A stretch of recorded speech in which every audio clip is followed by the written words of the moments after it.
Okay, I believe we're on. We're on. Good evening, everybody. My name is Dr. Gigi El-Bayoumi, and I'm the founding director of the Rodham Institute. We're dedicated to improving health equity in Washington, D.C. We've got a great panel lined up this evening for what I hope is going to be a robust discussion, where we're going to take questions from you, the chat box or in the Q&A. But before I introduce, our wonderful panel tonight, we have had a number of events. You may have heard or may have even participated in our April 3rd mass vaccination event at the Southeast Tennyson Learning Center.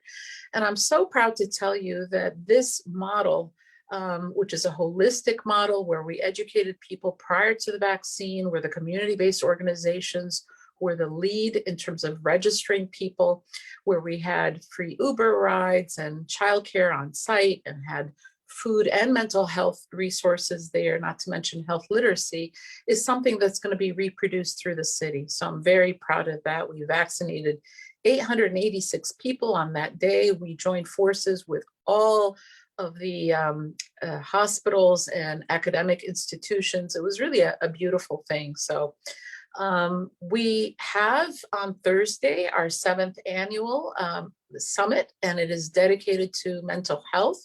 It was scheduled for March the 12th of 2020 last year. And actually, I think it's now even more timely than ever. I hope that you can join us for part or all of the day. We will be featuring different groups because we think it's important to talk about mental health, not just generally, but also specifically, to make sure that voices from, youth, to talking about seniors, to returning citizens, to LGBTQ, to homeless, disabled, the whole gamut, because we all have issues around mental health these days, some more severe than others, but the mental health crisis is real. And before I introduce the panelists, let me just reflect, because I'm just coming from clinic. That's why I look so put together. And today was a day like it is every day, and it's getting worse with the COVID pandemic. A lot of people are suffering. A lot of people are crying. A lot of people are just having a very hard time.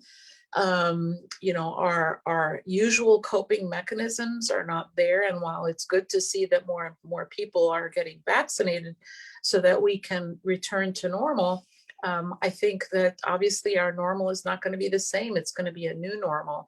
And I think there are some people who are vulnerable that have really paid a very high price. So without further ado, I'd like to welcome our panelists. And, I could read the bio, but that's so boring. What I'd rather do is, as I call on each person, for them to please introduce themselves and also tell us a bit about your specialty.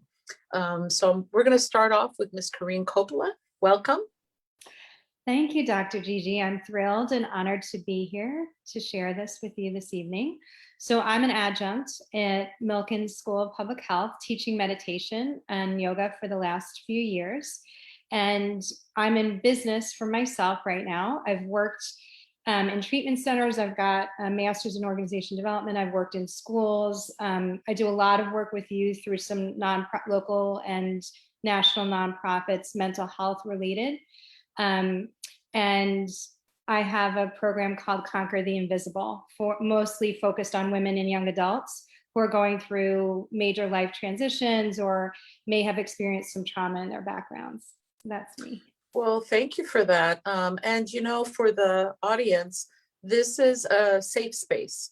This is a space where you can, talk about and ask questions about whatever you want. We've got 3 wonderful experts here with us. They're going to share their expertise, and we want this to be a robust discussion which gets at whatever questions you may have. Ms. Kahlil, can you introduce yourself? Kahlil, I may be pronouncing it, my Arabic accent, Kahlil, I'm sorry. Please correct me. No, that was really good. I'm used to that. I spent some time on Capitol Hill. I worked for a Lebanese American congressmen. And whenever we would have diplomats, I actually had people to say, I am not calling you Kahlil because it is masculine. And it's Exactly. Kahlil. Like, oh, for that, that few minutes. Okay, whatever. So, but thank you, thank you, thank you. I am also very honored to be here tonight with new friends and old friends. And what an exciting topic. My background, sort of just like Corinne, I am an adjunct professor at George Washington University with the Milken Institute. I teach courses in stress management, mindfulness, meditation, and yoga. I'm also a mindfulness educator with Montgomery County Public Schools. And I'm doing some work this year in particular with one school in particular, Sousa Middle School, as a mindfulness educator.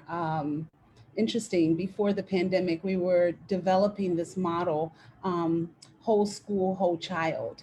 And I'll talk about it later, whether it flourished or not during the pandemic. But I do those things. And right now I'm really, really focused on research around mindfulness, self-care as it relates to confidence and teen students, adolescents. So thanks again for being here. Well, thank you. Welcome, welcome. And certainly last but not least, Dr. Charlayne, who's got this beautiful wallpaper behind her. I thought it was a virtual background, but it's not. It's gorgeous, just like she is. Thank you so much, Dr. Gigi. Yes, I'm Charlayne Hayling-Williams. I'm the founding president of Community Wellness Ventures, reporting live from the beautiful Ward 8 historic Anacostia.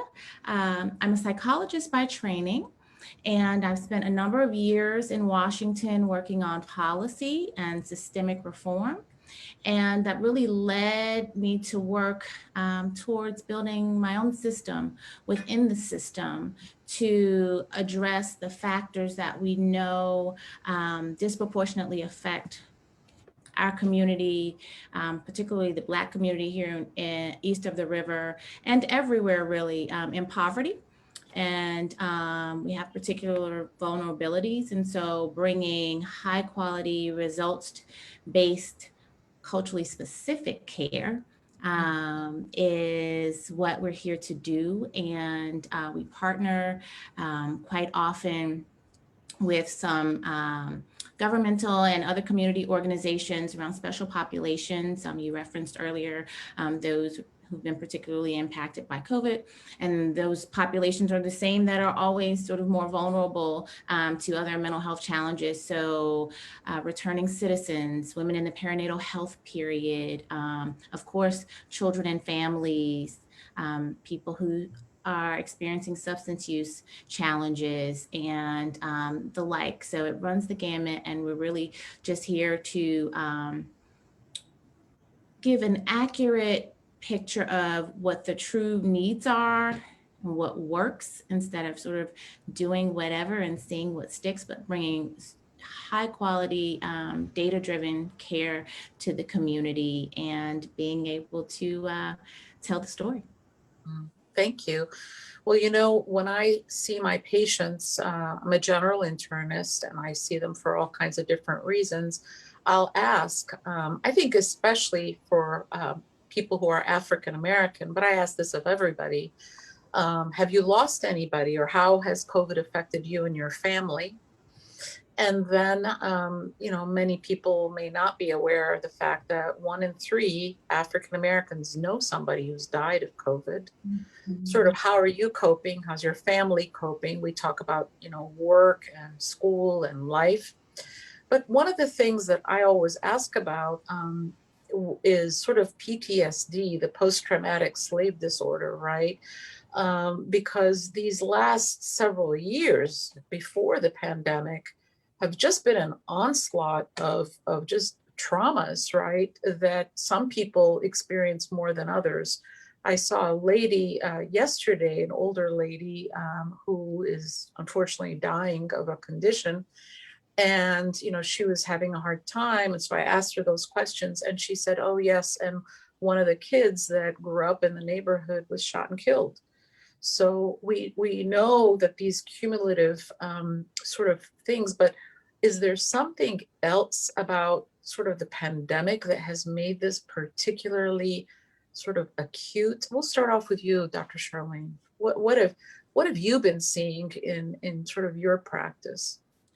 I have certainly noticed, systemically in the district and beyond, community violence is a challenge, and that's been named by our mayor as a public health issue here in the district. And I'm sure we all know and celebrate that reality, that it is certainly a public health issue. And what I really have seen from a systemic perspective is that, when people are already underserved and under-resourced and overstressed and at the ends of their proverbial ropes, something like a global pandemic can only exacerbate the risk factors. And that's exactly what we're seeing. So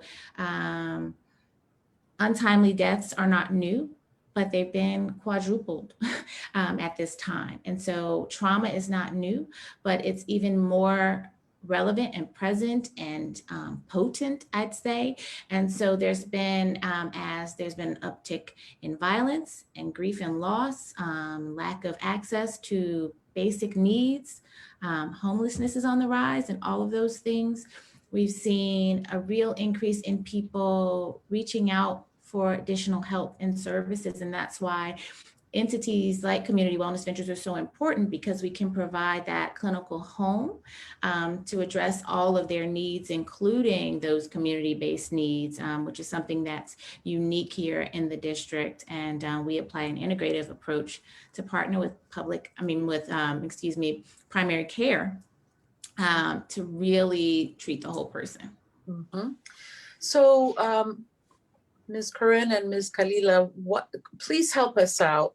What is actually happening to the brain when we're undergoing this kind of stress? Not to get too sort of technical, but I mean, first of all, is all stress bad? Let's just start there. No, I think just like what Dr.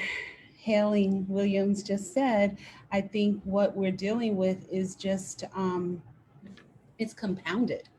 In normal sense, you have good stress and you have bad stress. You have acute stress and you have long-term stress. And some stress is really good. We show the videos, getting on a roller coaster and, that Superman, the ride my kids like to get on, that's good stress. But if you just take this last year, a pandemic, followed by the Black Lives Matter movement, followed by, I don't even think we need to talk about the election and everything and how everything was so politicized. And I think that this pandemic really gave an opportunity to magnify, the things that we've already been seeing, but now you're in schools where it's like, oh, you don't have computers. Well, we've never had computers. Exactly. That is not a real issue, but now everyone needs them. And we're talking about equity, and it's not equitable. And so I think that all of those things, the realization of those things, I think the repetitiveness on the brain of watching day in and day out, another Black child has been killed, I just think psychologically, I'm not the psychologist, but I know psychologically that has to do, and I know I'm affected, to where you're just, I can't take anymore, so some of us just plug out and punch out. And I think that we've been doing that in bigger numbers, as a community. So I'll let Corinne. Yeah. Hi. Thank you for that. And trauma affects the right side of the brain. And the left side of the brain is where we speak, right? So talk therapy often needs to be integrated with mind body, like to really get, especially the young people, in their bodies. Because for the young people, that the social isolation is like you've taken away their oxygen, right? It's like the air that they breathe in order to have that social connection, right? And I saw such a difference in, I don't know about you all, but from teaching the first semester to the second semester, the Zoom fatigue, I was so honored and pleasantly surprised when I went through and the attendance at the end of semester and young people had only skipped like 2 or 3 classes because they felt that this was one way in the classes that we teach that they could really interact and really connect and be integrative and put breakout rooms. And, you know, one young man said, if it wasn't for this class, I would still be sitting in my apartment 3 or 4 days in a row. But because of this class, I get out every day. Like they were never taught, you know, the basics of how to keep themselves mentally healthy. You know, we've taught so much about how to keep ourselves physically healthy, but not so much about mental health. So I'm so grateful that you all are doing the work that you are. Well, you know, one of my nieces, my sister and brother-in-law have 5 kids. The youngest, who was a surprise, turned 13. And when she was about 9 or 10 years old, they have a peace class where they learn about the amygdala and the prefrontal cortex. So the amygdala is the place where the part of the brain, it's like a walnut-shaped organ that allows you to have a flight or fright response. And so, of course, over our evolution, that has saved us, right? So people were able to run away from a lion or to, you know that there is danger coming. But obviously, where there is there are no lions, at least not here in Washington, D.C., roaming around. There can be other triggers that are more emotional. So she called me up one time and she said, Auntie, I smell an electrical burning. I'm like, she goes, I feel like the house is going to burn down. I said, okay, well, did you guys call the fire department? No, Mommy thinks I'm exaggerating. I said, okay. So I talked to my sister. I'm like, what's the downside of calling the fire department, right? So she called the fire department, and sure enough, the house was very close to just going up in flames in like 15 minutes or half an hour. So then, of course, I called back to check on my niece, and she was still shaken. Now, she had told me about the amygdala and the prefrontal cortex. So I said, okay, so what has happened? She said, well, the amygdala was activated. I said, and isn't it great? You actually saved your family's life. But what's happening? It's still activated. I said, so what do you do? She goes, she was like sobbing, I talked to the prefrontal cortex and tell it to breathe. And so we did some breathing exercises and, you know, she calmed down. So I just think the fact that this is being taught in the schools is so important. I'm reading or listening to a book right now that was one of the Oprah, Oprah, and I can't remember the name of the psychologist or psychiatrist, child psychiatrist, Dr. Perry. And the title of it is What Happened to You? Not what's wrong with you, but what happened to you. You're shaking your head, Dr. Charlayne. Do you know about it, and can you speak to it? I have seen some excerpts. It seems extremely powerful. I saw her stories of childhood trauma, and I think that the framing is so spot on in terms of what our young people live through, what many of our communities face, and those same young people become older people who are still dealing with their amygdalas being repeatedly activated or activated for years and years at a time. And there really not being a distinction between the effects of emotional or physical distress, right? So the brain is registering it as much the same. So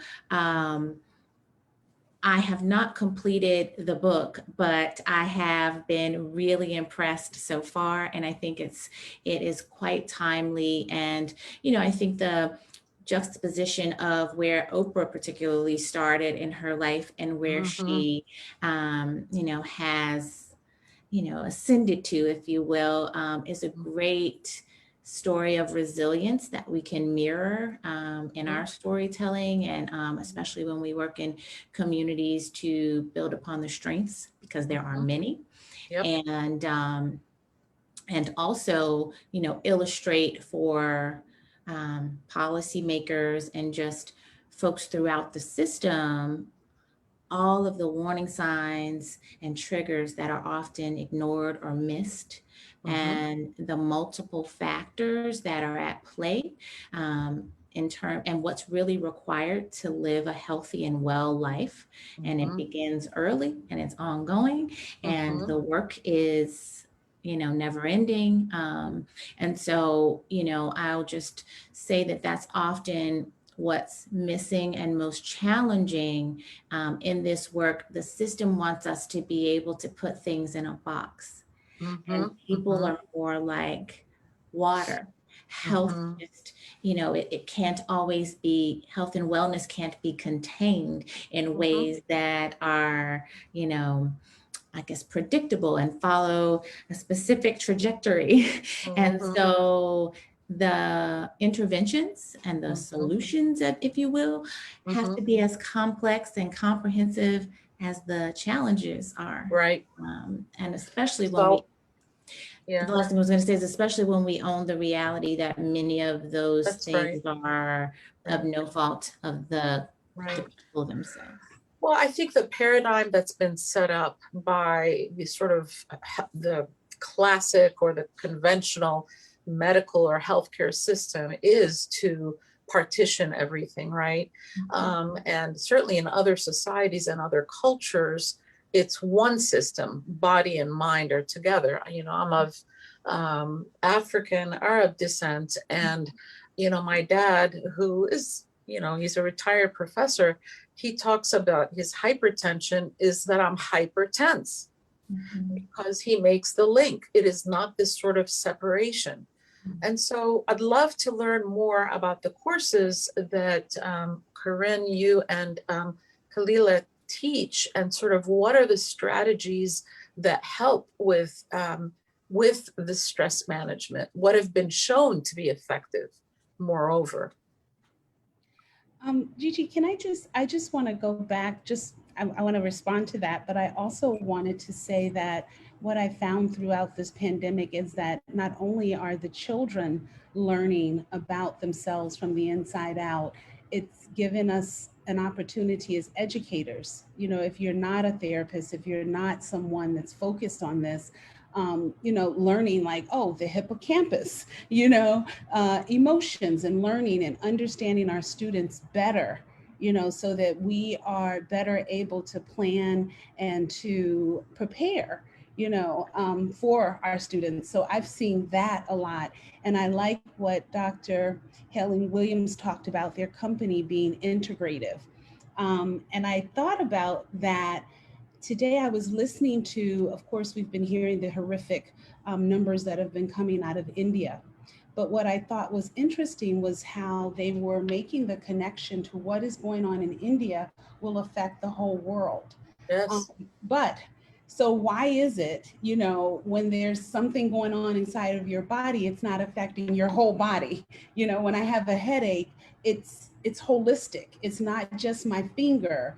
So making those connections and being more holistic, I think, is just really, really important. And I know with my courses, as much as we can, teaching the students, it's so interesting when we talk about stress management, and I tell them this is not, like your other classes. If we're going to manage our stress, we're going to do it every day. They're like, you give us so much work. Well, how are you going to manage your stress if you're not doing anything every day? Because it's the repetition. It's the repetition of doing the breathing exercises or the mindful walks or the guided imageries. It's taking the time to be present, to challenge yourself, to, okay, I'm not going to be in my future and I'm not going to revisit my past. In this moment, I'm not going to miss it. Even today, I did a mindfulness walk with some high school students just in a courtway. What did you notice? What did you smell? What did you hear? What did it feel like, in this moment? And just think about how stressful it is when we miss so much of our lives. You could live 100 years and miss maybe 50 of it because you've been focused on what you're going to be doing in 10 years, 5 years, 5 minutes. Well, and you know what? Our modern life doesn't help, right? How many of us have 50 ways for people to get a hold of us, right? The ongoing, doesn't help the brain when you've got the internet, you've got social media, you've got phones, you've got texts. So those actually are not healthy for our brains, right? It's important to have quiet time. Sleep obviously is extremely important. Lack of sleep has now been shown to be a risk factor for developing dementia. Has anybody seen the movie Inside? I think it's called Inside Out. Inside or In Out. and Out. Inside Out, is that right? The cartoon. Yes, for those of you who have not Yes. seen it, it is a movie for kids. It's a Pixar movie, but I have to say they did a very good job of the neuroscience part.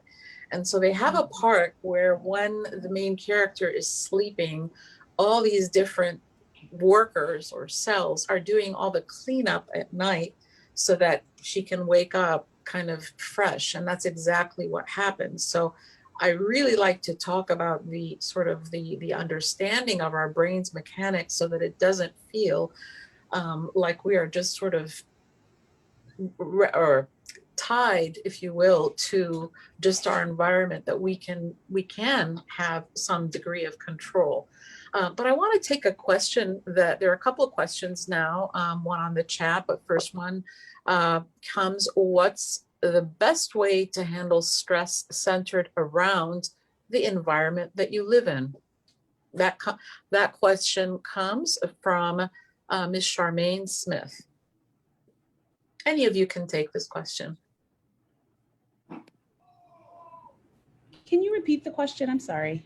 Sure, no problem. What's the best way to handle stress centered around the environment you live in? And I can get us started because there is a very interesting study, and I think it's an approach that people are using to help kids that are in very violent environments. The one thing that's been shown to work is when a child is doing homework. And I mean, this is an extreme example, but sadly, as was pointed out earlier, this is the reality when you're hearing gunshots. Studies show if the children or youth or whoever can put headsets to block off the noise, that actually helps their mental health and it allows them to focus on their homework. So and maybe the person that asked the question, if you'd like to, you can do a follow-up so that we make sure that we understand sort of what you're getting at. I may not be doing justice to the question, but I'll repeat it again. What's the best way to handle stress centered around the environment you live in? I know for me, this year, and what has kind of changed, where maybe a year ago I was just working and servicing my students inside the school building at a specific time, and at times definitely working with families, and now working with the whole family structure.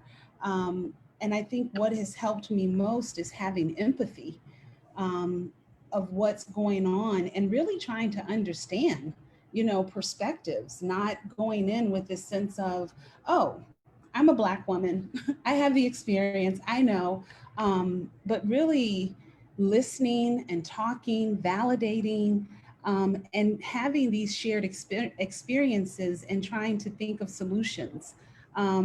I myself can't solve all of the problems, but what can I do? I can understand what resources we have. So just in this call, going to Dr. Charlayne's, she's in Ward 8. Most of my clients are in Ward 8, sending them there, or, taking a client there, or Corinne teaching, at GW, if I have a student, and you have students that have so many issues, the international students have issues. You have your students that are economically disadvantaged, they have issues. You have your students that had mental issues before the pandemic. And it's just been compounded. Maybe I was very anxious before. But I mean, my greatest tool has just been empathy and being able to listen and be aware, and then try to figure out where can I direct, because it takes a village, and that's something else I've really learned, that it really, really does take a village, and calling on other organizations, other people, other professionals who are kind of leading with a heart-centered approach that's very holistic, culturally competent. I think all of those things are just really, really key, important. essential. Yeah. So the heart-centered approach, I love that, because I think like we had mentioned, we're living from the shoulders up, right? From the neck up. So for me, in answer to that question, it's about getting in the body, and noticing, like we call it name it to tame it, right?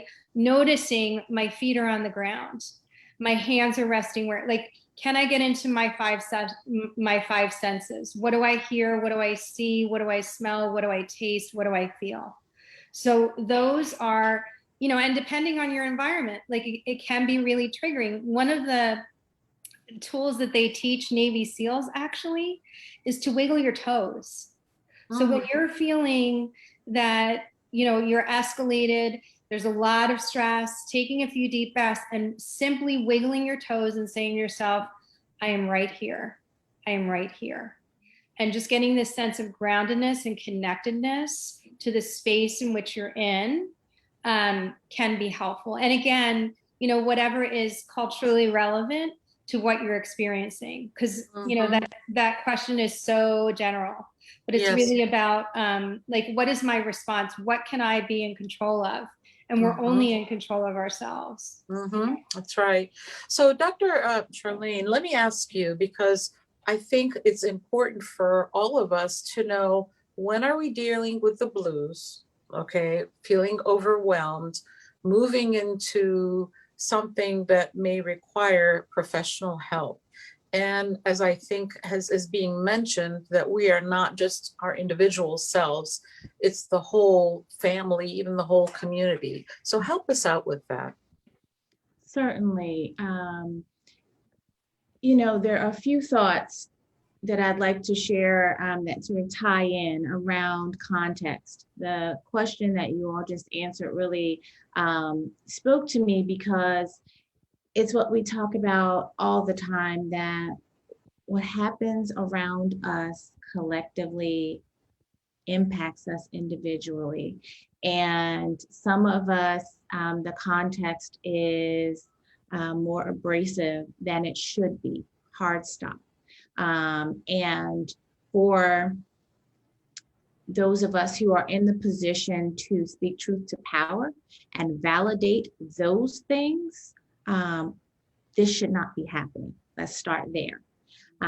However, we can build upon your resilience and your strength and whatever resources you have, both innately and those that we may align, then that can help get people across the line. But when we are first able to acknowledge and own the reality, it's powerful, because so often society just keeps on rolling. Similar to what we've seen, during the pandemic, it's almost like there's a desensitization, right? It's what we've seen over years regarding poverty. It's just like, oh, there's a person sleeping outside, homelessness. Outside, it's 10 degrees. Outside, a human being. There are hundreds of thousands of people dying all around the world today even. Okay, what are we having for lunch? So when we have that moment of awareness and acknowledgement, that's curative, and it's, really healing. So to also address the next piece of our own self-awareness, and recognizing when things are rising to a level of, clinical level, there is a distinction between mental health and mental illness, and they are two separate entities. There is so much value in the wellness space, the space of just having a general approach to that checkup from the neck up. The reality that the way that we think, act, and feel drives all other aspects of our lives cannot be underscored enough. So we are our own, experts on our own wellness. That being said, we know where we are at baseline. No two people are alike, but when things become out of the norm for you, even on a bad day, it's worse than it typically is. It's no longer easy to contain thoughts that are negative. It's no longer easy to complete activities of daily living. You're noticing a change in appetite, excessive sleep, excessive anger, anything in excess. It would be great. We have warning signs. It would be great to get in front of it and be an advocate for ourselves and recognize it in those we know and love as well. When we see a shift, it does not require someone to be experiencing hallucinations or delusions, or we're so far from hospitalization, or even diagnosis of an incurable disorder, if you will. This is a dynamic process, a mental health challenge that may even be a classic illness, might be considered such today. And one can, for many things like depression and anxiety, they can be resolved and also treated either, through some integrative measures or, traditional psychiatric care, or both simultaneously. And so the takeaway message is anything that is outside of the norm should at least be evaluated and explored. And that is a baseline, very comfortable exchange around how may I support your wellness should be where we all begin. That's where we begin at CWV. And so it's like, I'm just not really feeling right. Well, what does that mean for you? And how can we help? I'd like to be able to get up and brush my teeth. Okay, so now we're understanding and being able to educate our, community around what's happening and what that could be a signal of or a symptom of. And when we normalize the discussion and put it in a wellness context, and, again, speak truth to power, it's so important to say, you just also disclosed a number of factors in your life that are challenging. It would be almost unreal to think that you wouldn't be having a tough time. Exactly. Oh my gosh. So, your best friend was murdered in front of you. You don't have sufficient housing. You're unemployed. You were abused or neglected or accosted by the police wrongly, or all of the things that happen every day, and it tends to pile on for some, and others have the protective bubble, right? And so we say, now that we know the why and the what, let's talk about how we can address it and get you to a place that is allowing a pathway for you to truly thrive. And so that's when it takes all of us. Yeah, and sometimes you've had this cumulative stress that's building up, and sometimes it may be a very minor thing that kind of tips you into not being able to sleep, not being able to eat, because there's that too. I also want to just sort of share clinically, I find that men women, because it's the way that we are conditioned, it's permissible for us to cry, but men can really be angry and lash out, and that can be a depression equivalent. So it's also important, as you say, to notice changes. And we can all have an off day, but if it's something that's been going on for a couple of weeks, and I know that there have been some questions on the chat about sources and resources. So there is a questionnaire that you can take if you're not sure of am I slipping into more clinical depression or clinical anxiety. There are questionnaires where you can self-administer to yourself that can help to give you an answer. I'd like to just take, there's another question on the chat, and this is from Ms. Shanita Ann. She says, as mental health professionals, may it be important to address the mental health factors within the community which can contribute to violence and substance abuse? How does racism affect self-esteem, sense of self-efficacy, and behavior? Or, like what I like to call them, the structural and social determinants of health. So I think we've alluded to that already, but does anybody care to elaborate further on these? You're on mute. I love that. I love that Zoom trick. No, I was just, when you were speaking earlier, I don't know that I'm speaking completely to the question, but I kind of feel like this pandemic has given permission to people of color, indigenous populations, to at least begin to consider mental therapy and wellness as an option.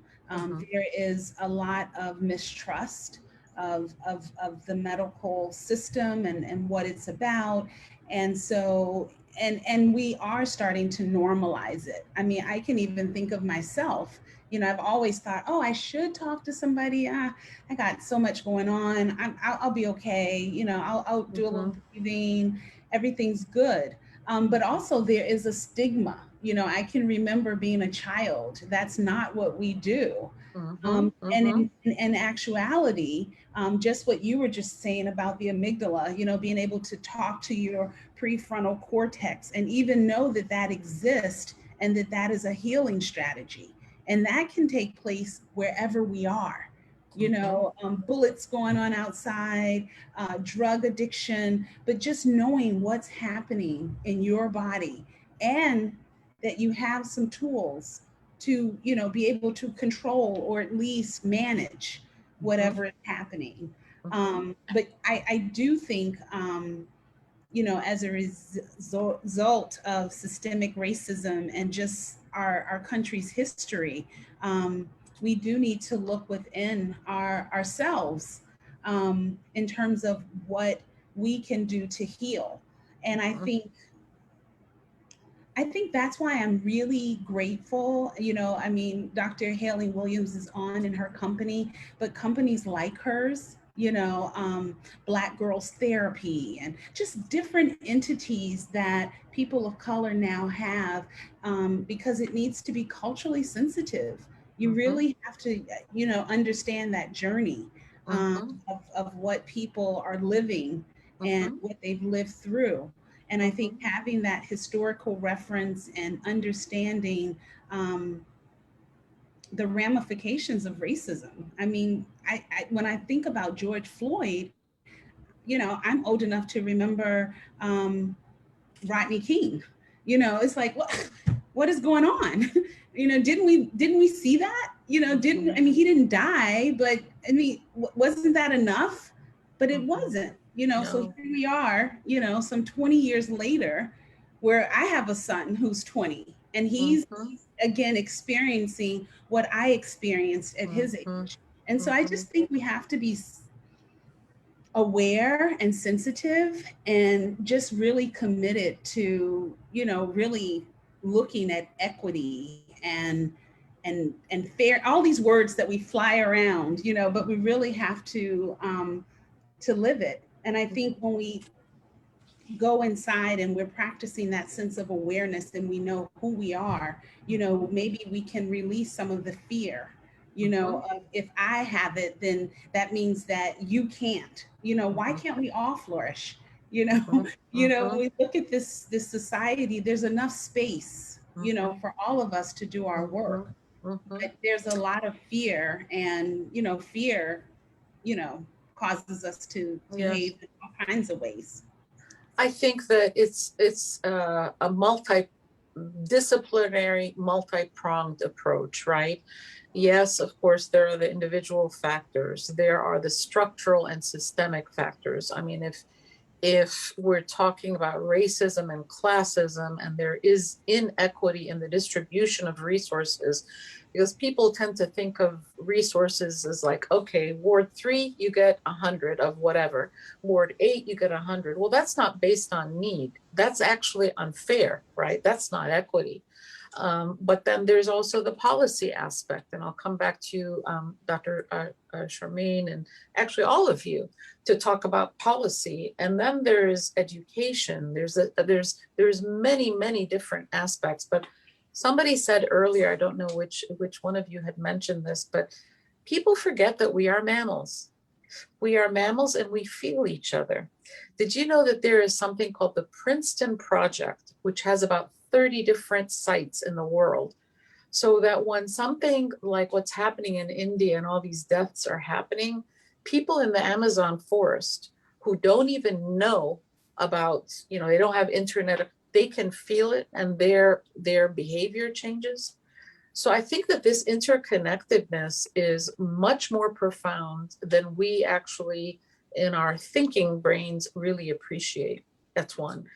The other thing is we now know that loneliness, social isolation has the same impact on one's body as smoking a pack of cigarettes a day.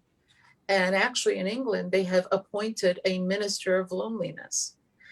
The crises that really concern me is actually among young people. There has been a skyrocketing of self-harm that young people are you know, experiencing because of all the reasons that you've mentioned. I do want to sort of give a shout out to an organization that is really wonderful, and that is the Henson Foundation that was established by Ms. Taraji Henson. So Ms. Taraji is a, you know, famous actress who's been very open about her own struggles with mental health. So about 2 years ago, she established the Boris Henson Foundation in her father's honor. And they are committed to not only educating the African-American community about mental health, but offering services for free. I actually sit on her tribal council. And the thing that I really appreciate, I think sometimes, again, we paint a community with one brush, and that's not the reality. You know, the parents of disabled children in Ward 8 have a very different reality than the parents of children who are able. There is just a different kind of stress, even though they may both be dealing with, you know, gun violence in their communities or whatever. And so having a sort of a more nuanced approach, I think is very important. But gosh, there's so much to talk about here. Let me just go back to the chat and make sure that we didn't, because there's lots of comments here. Here is a question. This is from Mr. Travis Dredd Hughes, and it says, is it true that culture eats policy?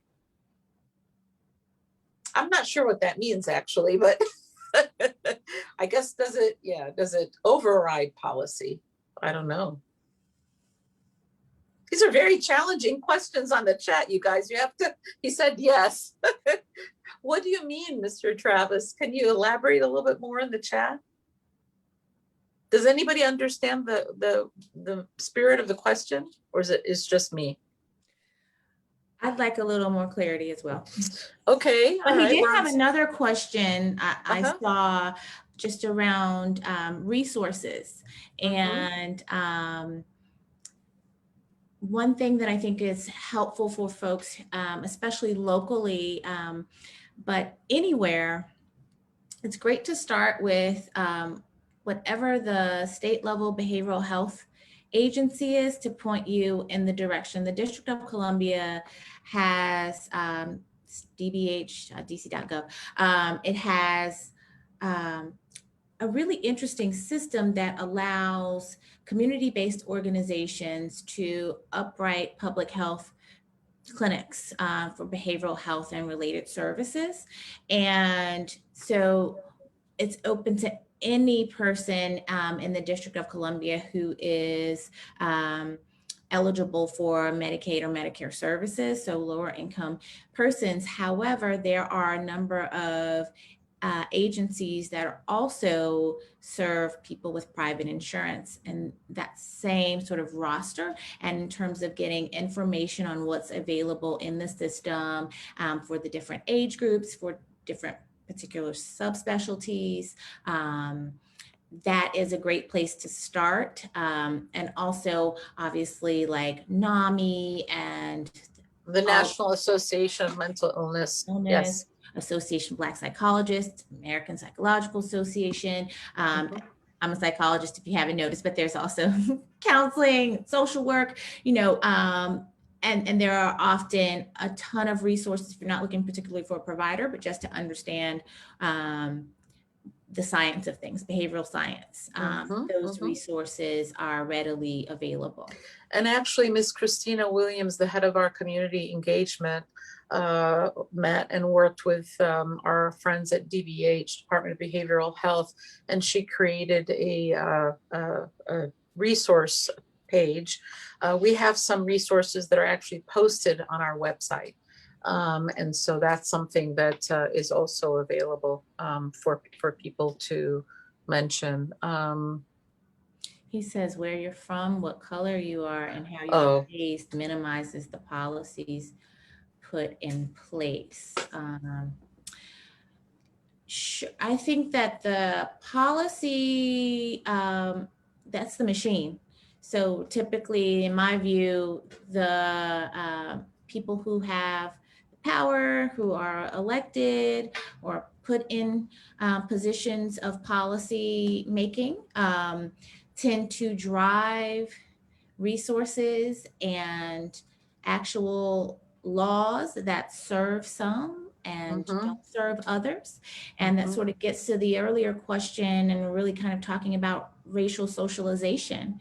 And that may also address what Travis is referencing, because there are messages that are sent about who you are in the world based upon how you look. And it's especially relevant for young Black children who are regularly they find reinforcement in the idea that they are only capable of certain careers, of certain income levels, that men do one thing and they are not often in the home, in terms of what's perpetuated in the media and what's perpetuated in terms of education and in that system around, slaves did not come to the US.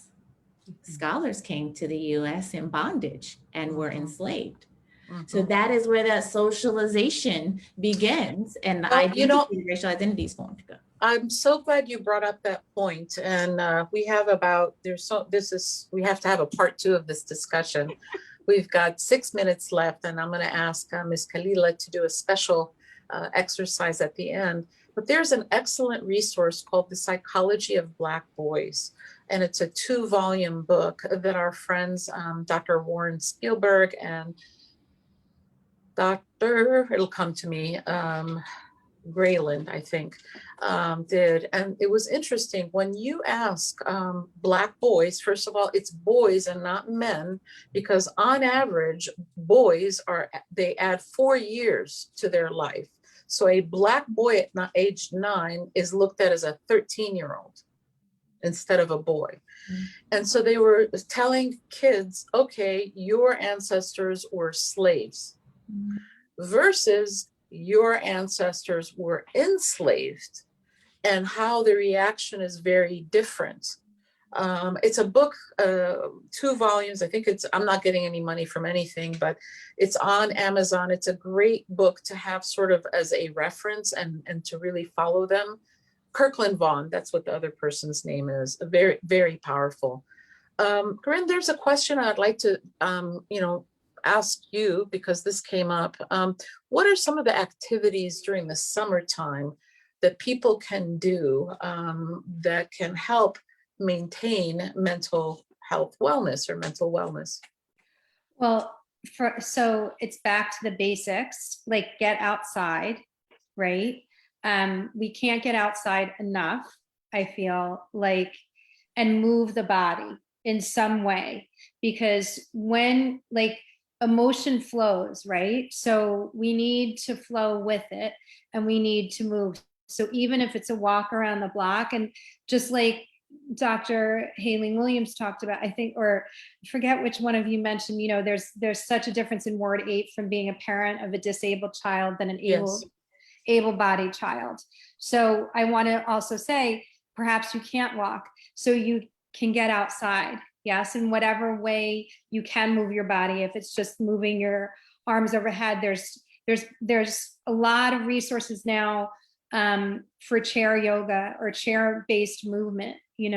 So movement and getting outside and getting enough water. This sounds a little, blasé, but a lot of times people are dehydrated and don't even realize it. And it really affects your mental health too, in terms of not getting enough water.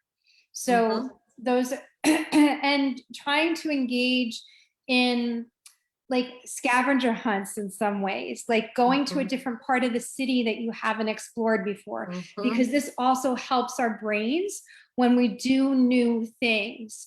Maybe your children aren't so young, but when was the last time you played hopscotch? Or how many, I know it sounds silly, or jump rope, but we have to have this sense of play. Yes. And we have lost this sense of play.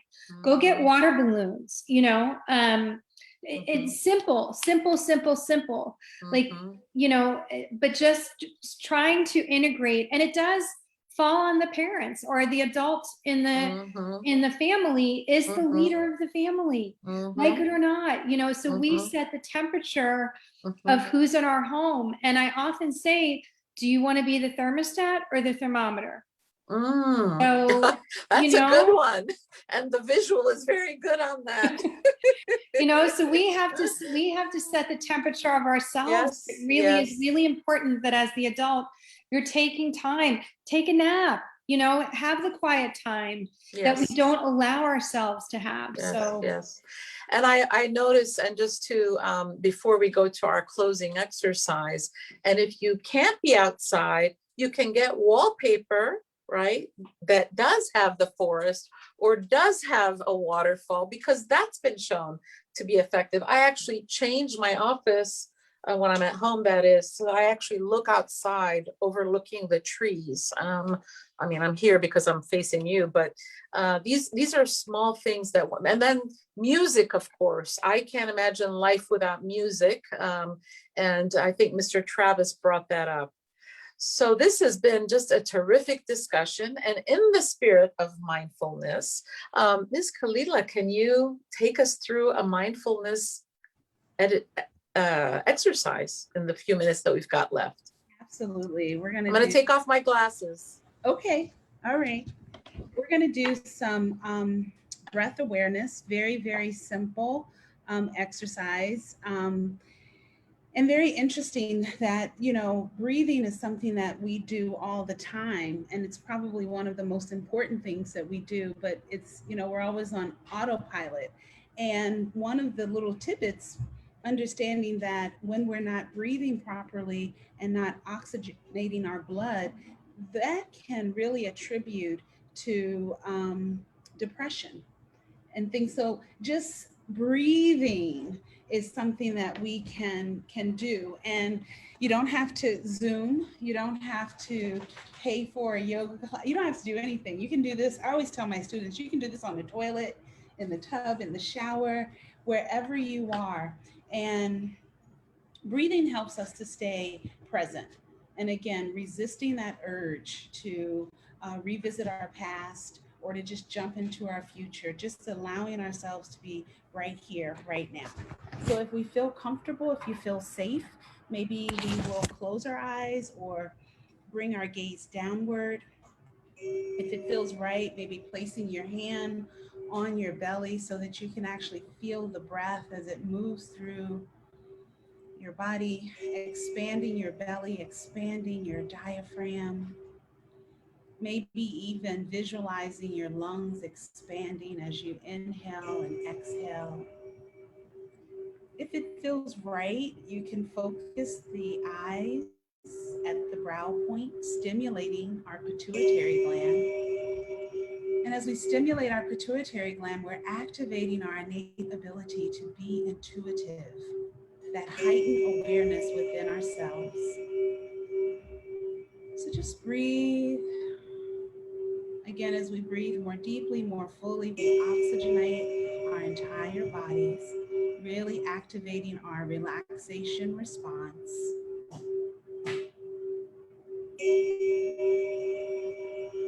So just allow yourself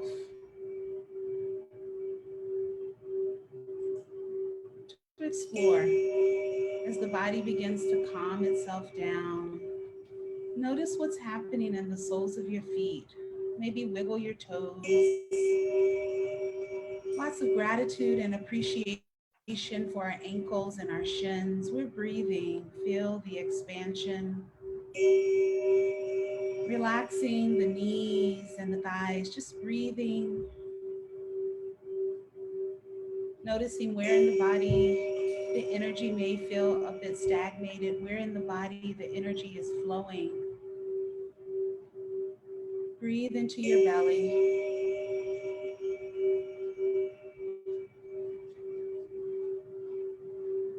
Feel that energy moving around your ribs. Being very mindful of our heart. As you exhale, just let yourself relax.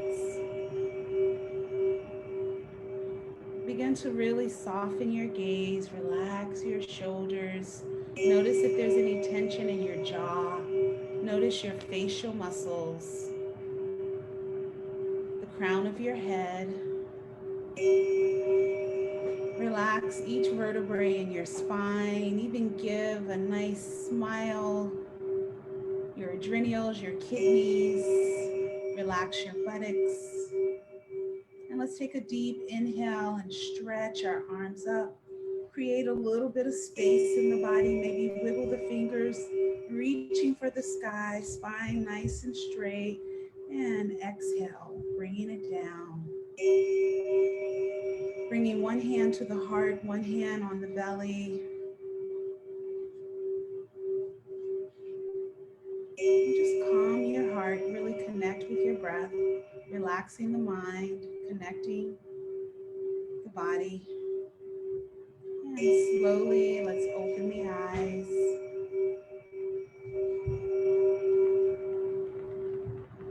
And I want to say that they say we should do 3 things every day. Keeps the stress away. We should laugh, we should dance, and we should sweat. When you're dancing, laughing, and sweating, you're not stressing. So if we weren't out of time, we do this whole laughing thing where we just laugh for nothing, and I've gotten it down packed. I think, I was a laugher or something. But anyway, thank you all. Wow, that was beautiful. Namaste. Thank you. We have to have each and every one of you back. You guys were really terrific.